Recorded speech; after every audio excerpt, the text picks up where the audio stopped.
A development company has its eye on an opportunity for new life and more community space in St. Pete's 22nd Street district. That's just west of Tropicana Field. Yeah, with all the growth across Tampa Bay, ABC Action News in-depth reporter Stassi Olmos is taking a closer look at the request to rezone for more business and housing in this previously industrial area.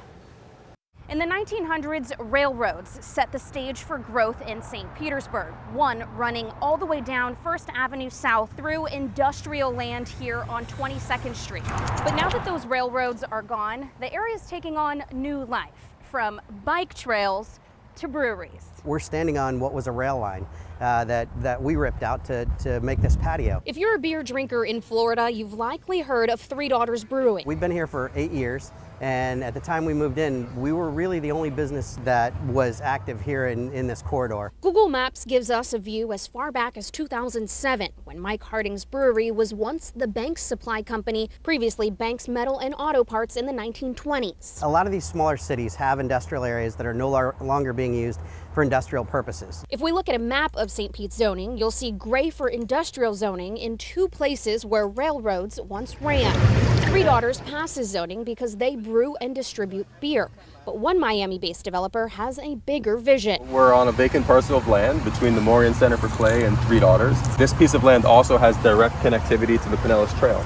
So our hope would be to build a mixed-use environment here that'd be a mix of housing, commercial space, and really create a great public benefit to connect to the Pinellas Trail. Joe First with Place Projects is part of the Makerhood movement, finding dormant property to give new life. The plan basically tries to recalibrate the planning and zoning framework to allow for more housing, more commercial uses, and most importantly, we're all within a quarter mile of mass transit here with the BRT line. So we want to have a place that's vibrant that leads to ridership along the BRT line and obviously employment opportunities. His ideas come straight from the surrounding Main Street corridor districts on 22nd Street, the Warehouse Arts, and Deuces Live. The Deuces Live is a certified Main Street.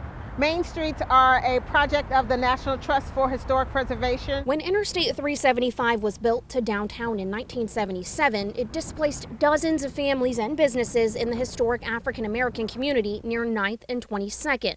The Deuces Live and Warehouse Arts District recently created an action plan asking the community what they wanted in future growth. Their plan includes walkability, livability, and parks.